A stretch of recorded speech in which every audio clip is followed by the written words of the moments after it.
Hello to the people of Trinity Cathedral and all those who are joining us from wherever you might be. My name is B.J. Owens. I'm the Dean of Trinity Cathedral in Cleveland, Ohio.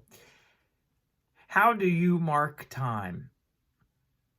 It's a question for all of us as time has changed, as we move from a short period of enduring the pandemic into a much longer period.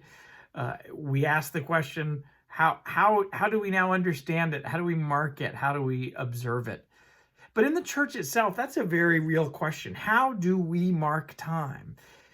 That's why we have this thing called the liturgical calendar, the church calendar. It's a way that allows us to intentionally follow a rhythm of life that by following it, we tell and retell our story as Christians, as people of faith. And by telling it, it changes who we are. So what we choose to tell and what we see and the feasts that we celebrate and the fasts that we observe not only say a lot about who we are, but they form us. They form us together and into the community that God calls us to be.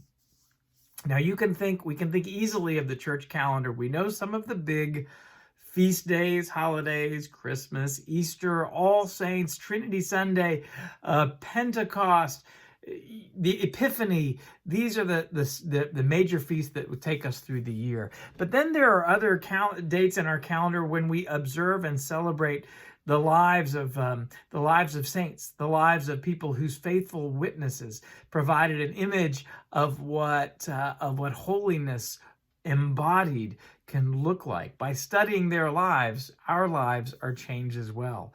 It also means looking at moments in our national life and see them through the lens of our faith. So we have days like Independence Day, which is not a religious holiday, but it is one where we are attentive to the gifts and the responsibilities of freedom. Well, tomorrow is June 19th, Juneteenth. This is a day when we honor and celebrate the end of slavery. And the reason that we celebrate it is because its legacy is something that still profoundly lives on. And we certainly dream of a day when that impact is no longer a reality. But if there's one thing that the protests of the last few weeks have told us, of the continued violence against African Americans has told us, is the legacy of inequality, which is something that has certainly been a foundation that was laid over many hundreds of years, most of which involved the enslavement of African Americans. This is a day where we recognize and mark time. We recognize how we hope, how we are called to a life of healing and reconciliation, of confession and penitence, and of learning to truly be the beloved community.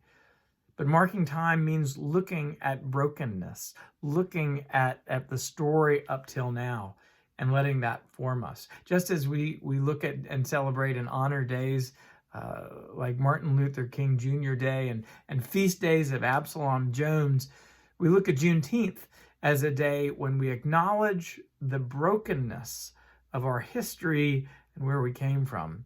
And we hold it up into the light of God's grace, and we do it together. We do it not just to remember the history, but also to honor the grace and the opportunity for healing that is in our midst. Blessings to you on this day. If you're watching this on the 19th, I hope you'll hold that in your thoughts. Not just as looking at our history, but also a question of how do we mark time so that we can truly see the image of God in one another, so that we can truly grow to become the beloved community that God envisions us to become.